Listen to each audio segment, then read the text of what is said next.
Olá pessoal, bem-vindos aqui ao nosso canal da Sociedade Chesterton Brasil e eu vou agora falar um pouco com vocês sobre, dentro daquilo que conversávamos, né, numa conversa anterior, acerca de como se apresenta, né, esse romance chestertoniano a partir da introdução do nosso livro A Esfera e a Cruz, mais propriamente nas páginas lá, né, 26, 28 e 29, certo? Quem não conhece, é esse o livro.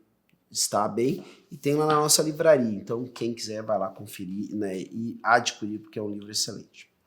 E aí, nosso introdutor aqui, que é o Henrique Elfes, que também faz as notas e o pós-fácil do livro, vai dizer o seguinte: se tivermos em conta as ideias que se quer transmitir, a imagem da laranja, então ele começa, anteriormente eles falavam sobre como essa história da laranja, como um símbolo funciona. E ele pega uma laranja como exemplo. Né? Ou seja, uma laranja, eu vou lá e tiro a foto de uma laranja, ou deixo uma laranja, né? Só a laranja em si, assim, sem nada de nenhum símbolo, nem apontamento, nenhuma referência. E tá ali aquele objeto largado. Então ele diz que, em grande parte, vai ser simplesmente um objeto largado, um símbolo que não é um símbolo, é simplesmente uma laranja, ponto. Ele vai olhar para aquilo e vai dizer, tá, uma laranja, tudo bem, vida que segue. Certo? Agora, se ela ganha um aspecto simbológico, via de regra, ela está dentro de um contexto que, junto com a imagem da laranja, do objeto em si, vai formar como que um discurso, né? E é disso que ele está falando aqui. Se tivermos em conta as ideias que se quer transmitir, a imagem da laranja pode representar, dependendo do contexto em que se insere e de outros elementos explicativos que o autor use. Por exemplo, alguma dessas coisas que essa laranja pode significar. O bem-estar despertado por um suco de laranja ou o frescor que tiramos dele num dia de calor. Uma sensação que a propaganda de diversas marcas de suco quer despertar em nós para atiçar o nosso desejo de comprar esses sucos. Eu não preciso nem dizer, né, gente? Muitos de vocês vão lembrar na hora, né, de pelo menos uma marca de suco que fez por aí várias propagandas bastante marcantes, com jargão e tudo mais, tá? Então, mas a gente tem isso a rodo, né? Aquilo representa mais, representa a refrescância, representa a saciedade, representa essas coisas todas. Tá? Em última análise, o prazer. Segundo, ou a vida. Tudo estamos falando da laranja aqui, né, pessoal? Ou a vida, porque esse bem-estar, por sua vez, está associado à vida, da qual esperamos mais ou menos inconscientemente que se manifeste em sentir-nos bem. É o que queremos significar quando dizemos, por exemplo, isso sim é que é vida, ao tomar um suco de laranja na praia. Ou essa imagem pode representar o sol, que por sua vez é condição de vida e felicidade. Sem luz, não há vida. Ou mais geralmente a luz interior associada a clarezas, ideias ou conhecimento racional. Se conhecermos a mitologia vinculada a Apolo, por exemplo. Ou a imortalidade, conferida por uma sequência infindável de mortes e ressurreições, isto é, de pores do sol, nasceres do sol. Se conhecermos a mitologia egípcia de Amon-Ra ou Aton, ou o Sol Invictus, na sua versão latina do século III. Ou ainda, por esse caminho, se combinamos as atribuições 3 e 4 e 5, pode representar Cristo, luz de Deus, conhecimento divino, logos do verbo divino, se formos cristãos. Em resumo, um símbolo é uma imagem de qualquer coisa que, dependendo do que o autor quer representar por meio dela, pode significar para quem a contempla uma ou muitas ideias, ou teorias, ou até mentalidades, modos de ver a realidade ou civilizações inteiras. Símbolos, portanto, têm um elemento arbitrário, dependendo do que eu quiser. Posso usar qualquer coisa para simbolizar quase qualquer outra. Um exemplo para mim que me vem à cabeça é aqui, pelo menos, a gente tem nessa região onde eu moro, aqui do meu estado e a cidade onde eu estou, a gente tem vários lugares que são conhecidos pela coisa da produção de mel. Então não é nada incomum você ir para algum lugar e ver, né, uma placa falando de mel, oferecendo mel, aí alguém compra o mel em casa e vai lá, né, o pote de mel. E geralmente o que tem no pote de mel? Né? O slogan. O pessoal tem muito que colocar. É uma abelhinha e um favo de mel, geralmente, né, com aquela forma hexagonal que tem, né, os vários nichos do favo e assim por diante. E aquilo ali para nós significa aqui simples e puramente mel, né? Alguma coisa a ver com mel, é própolis, é sei lá o quê. Agora, se eu fosse, por exemplo, para o norte, né, da Inglaterra, eu teria uma outra associação. Tanto, né, essa imagem do favo ou da colmeia junto com a abelha significa, sobretudo, o operariado e a classe operária inglesa, né? E eu lá, quando encontro esse tipo de símbolo, se eu sou introduzido nesse tipo de narrativa, e eu já vejo, né, que aquela instituição, aquele lugar, aquele grupo, ele quer enfatizar esse tipo de coisa. Agora, é evidente, se eu estou na França e começo a ver coisas cheias de abelha, eu começo a pensar, né, se eu tenho conhecimento da história francesa, que aquilo ali deve ter alguma coisa a ver com Napoleão. Agora, se eu estou na Itália e vejo brasões de abelha e conheço alguma coisa da história italiana, sei que eu estou num lugar que pertenceu a algum Barberini. Vocês percebem? A mesma abelha, a mesma colmeia pode simbolizar para pessoas que foram introduzidas em tradições diferentes, né, várias coisas diferentes. Por isso que a gente comenta, né, volta e meia, quando fala, né, da aquisição de know-how literário e tudo mais, de que, na verdade, enquanto mais leituras você vai tendo, mais umas vão alimentando a outra e vão iluminando aquilo que a gente está lendo posteriormente, né? Então, ou seja, algumas pessoas, às vezes, elas se incomodam em ler livros que são altamente complexos, não, mas que são mais complexos, mais ricos simbologicamente. Alguns até perguntam, eu deveria estar lendo esse livro agora? Bom, deveria ou não deveria, já é uma coisa muito grave de dizer. Você pode perfeitamente estar lendo um livro, ninguém proíbe você de ler um livro onde você está entendendo 10% de tudo que está sendo dito. Mas saiba que você vai ter que começar por algum lugar. Você vai ter que começar a adquirir esse conhecimento simbólico, né, a partir de algum ponto. Vai ter uma hora que você vai ler durante algum tempo, né, e livros e histórias que você não vai entender tão bem, e assim vai indo até que você chega a um momento que você lê algum livro que você percebe, cara, eu já estou entendendo bem mais, né, o que eu estou lendo do que das leituras anteriores. Isso vai ser especialmente marcante se esse livro for ainda mais complexo do que os que você leu, ou tão complexo quanto. Você vai perceber assim, nossa, mas que diferença. Já entendo bem mais, as ideias ficam mais claras e eu acabo também, claro, me divertindo muito mais assim por diante. É a mesma coisa que o pessoal comenta com uma série de outras coisas. Aprender a segunda língua, né, depois da língua materna, aprender uma segunda língua, torna mais fácil aprender a terceira.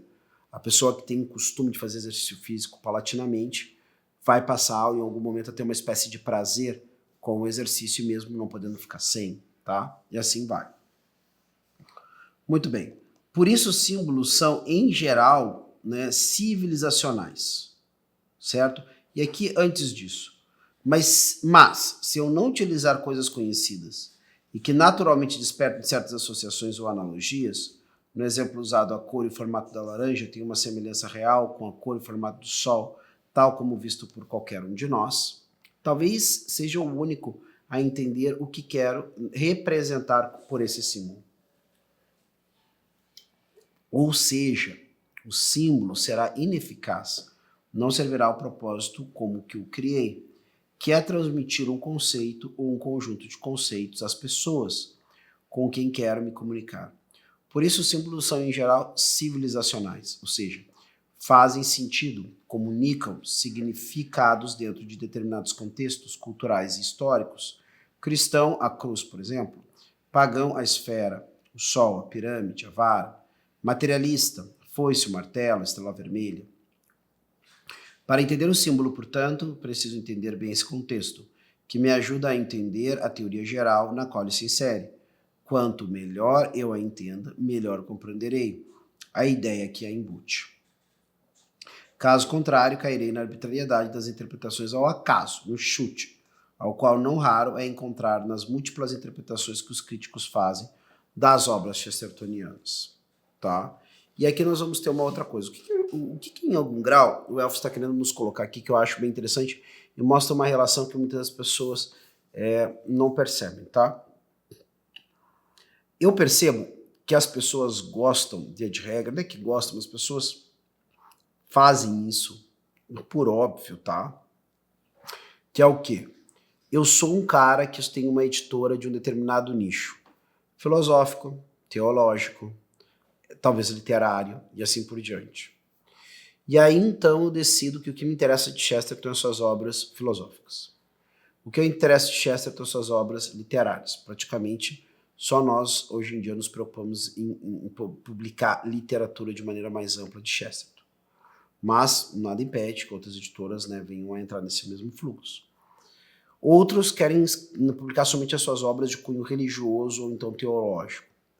Mas o que, sem dúvida alguma, né, não tem como negar que as coisas são dessa forma que eu vou dizer agora, todos esses estilos e maneiras de Chesterton escrever, também o seu teatro, também que, né, não é muitas peças, né, são poucas, se eu não me engano, temos 2, tá? Mas sua literatura, seu teatro, suas biografias, certo? Todas essas coisas, seus livros de história, todas essas coisas se interrelacionam. E antes de eu ficar inventando, né, outros significados, eu deveria buscar na própria obra de Chesterton o significado daquilo que eu estou lendo na obra de Chesterton. Tá? Ou seja, antes de eu tentar interpretar com qualquer outra coisa, vale a pena me perguntar, mas será que quando Chesterton usa essa imagem, ele já usou essa imagem em algum outro lugar? Será que isso aqui não ilustra algo, né, que ele falou num artigo? Será que esse negócio do Padre Brown, né, que eu não estou compreendendo muito bem, não está melhor ilustrado em alguma coisa que ele escreveu sobre essas ideias que estão aqui? Muito provavelmente sim, certo? Até algumas pessoas poderiam acusar o Chesterton de ser um cara que bate mais ou menos nas mesmas ideias, de forma muito diferente, tá? Mas são mais ou menos as mesmas ideias paulatinamente. Tanto é que, se nós percebermos, Chesterton vai afunilando cada vez mais a maneira dele de tratar dos assuntos. Sendo que um dos últimos livros que ele vai escrever é um livro apologético, né, que é o Poço e os Charcos, que nós temos à disposição, né, na nossa livraria, né, creio eu, mas, né, tá lá à disposição, que é os pontos nos is, ou os pontos finais de Chesterton, em vários temas, né, de apologética que ele trabalhou ao longo da vida. Tá? E ele vai afunilando isso. Até essa percepção que é isso, olha, o que importa em meio a todas esses elementos da qual eu falei, dessas coisas da qual eu tratei e tudo mais, é uma única coisa. É essa luta entre bem e mal, essa luta entre luz e trevas, que é o elemento primordial da realidade. No princípio, né, Deus criou o céu e a terra. Havia trevas e haja luz. E desde aí nós criaturas entramos nesse compasso do mundo em busca da luz, em busca de fazer crescer a luz, ao lado da luz, ou então se associando a trevas, ao nada, ao ser, ao negativo, essas coisas todas. Né? Então ele vai afunilando essas ideias cada vez mais. Agora, se eu for olhar, quanto mais eu leio Chesterton, mais eu entendo Chesterton. Não porque assim, eu vou numa linha, né? Chesterton volume 1, Chesterton volume 2, Chesterton volume 24, o curso Chesterton. Né? Não é isso. É que essas coisas estão conectadas em rede. Cada vez que você vai ler uma nova obra de Chesterton, talvez ele vá falar ali com profundidade daquilo que você conheceu lá quando leu talvez pela primeira vez Ortodoxia, ou Hereges, né? Ou Padre Brown. E aí você diz, aquilo lá que faz parte daquele caso do Padre Brown que eu achei tão interessante, mas na hora eu fiquei intrigado.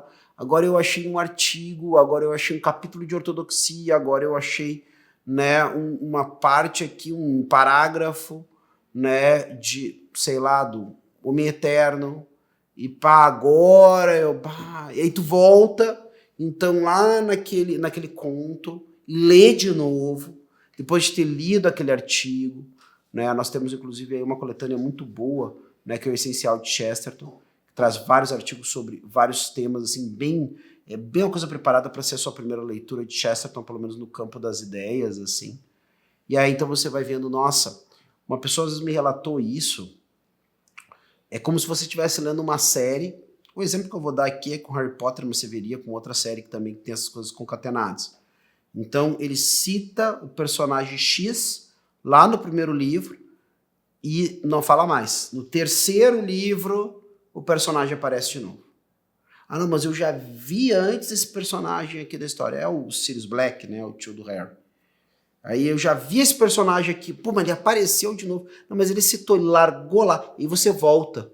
Não, deixa eu ler de novo isso aqui. Porque, pô, pelo jeito, o que eu posso tirar mais de informação nesse negócio, né?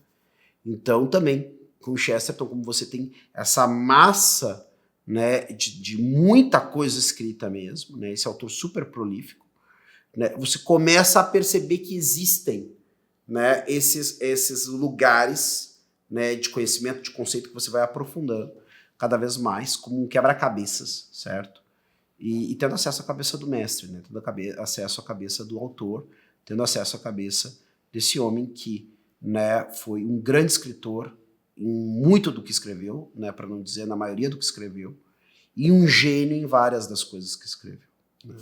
Mas é isso aí, isso fica sendo um convite para você. Se você não começou, você até agora tem alimentado seu conhecimento de Chesterton através aqui dos nossos vídeos do canal da Sociedade Chesterton Brasil, não deixe, né, de mostrar a sua gratidão, dando um like aqui, né, nesse nosso vídeo, também aqui se inscrevendo no canal, compartilhando com quem você sabe que gosta.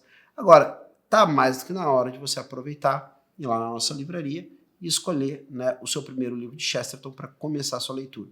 Se você já está lendo, não pare o que já começou. Já pense qual vai ser a sua próxima leitura de Chesterton, que é um autor que cresce conforme também as nossas leituras deles vão crescendo. Está bem? Eu vou ficando por aqui, até a próxima, tchau!